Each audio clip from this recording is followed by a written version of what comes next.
ناظرین، آج میں آپ کے ساتھ بہت ہی مفید ویڈیو پیش کرنے جا رہا ہوں جو کہ آپ کی زندگی کو بدل کے رکھ دے گی انشاءاللہ۔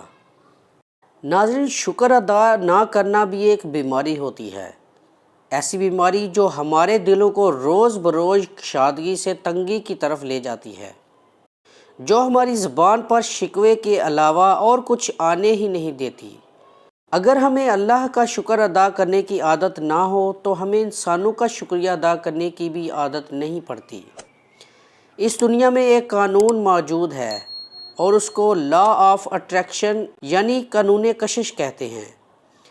اس کی مثال بڑی سادہ ہے، ہمارے ارد گرد ہر جگہ لہریں موجود ہیں۔ یقین کرنا ہے تو ریڈیو آن کریں اور فریکوینسی کے ساتھ چھیڑ چھاڑ شروع کر دیں۔ آپ کو کسی چینل پر کوئی غمزدہ خبر سننے کو ملے گی، آپ کا اختیار ہے کہ آپ فریکوینسی تبدیل کر دیں، کسی دوسرے چینل پر کوئی خوشگوار بات سننے کو مل جائے گی۔ آپ کا موڈ اور آپ کا مزاج بھی اس خبر اور اس کے اثرات کے ساتھ ساتھ تبدیل ہونا شروع ہو جائے گا۔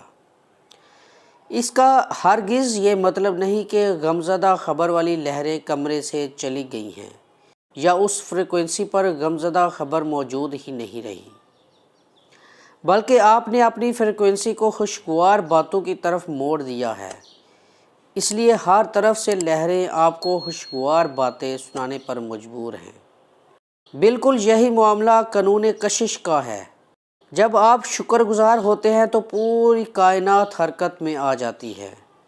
اللہ تعالیٰ ہر چیز کو آپ کی سیٹ کی ہوئی فریکوینسی پر لگا دیتے ہیں۔ انتخاب اور مرضی آپ کی اپنی ہے، آپ شکر گزاری کا چینل سیٹ کرتے ہیں یا خود کو شکوے شکایتوں کی فریکوینسی پر ٹیون کرتے ہیں۔ آپ جو حاصل کرنا چاہتے ہیں، جیسا بننا چاہتے ہیں، ویسا سوچنا شروع کر دیں۔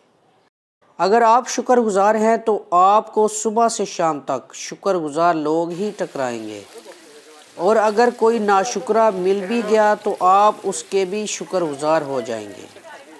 تو ناظرین، شکر ادا کرنے کی عادت اپنائیے۔ اگر ویڈیو پسند آئی ہے، جو کہ لازمی پسند آئی ہوگی، تو اسے لائک اور شیئر کیجئے گا، اور جنہوں نے چینل کو سبسکرائب نہیں کیا وہ جلدی سے چینل کو سبسکرائب کر لیں تاکہ اس طرح کی مزید معلوماتی ویڈیوز آپ کو بر وقت ملتی رہیں۔ جزاک اللہ۔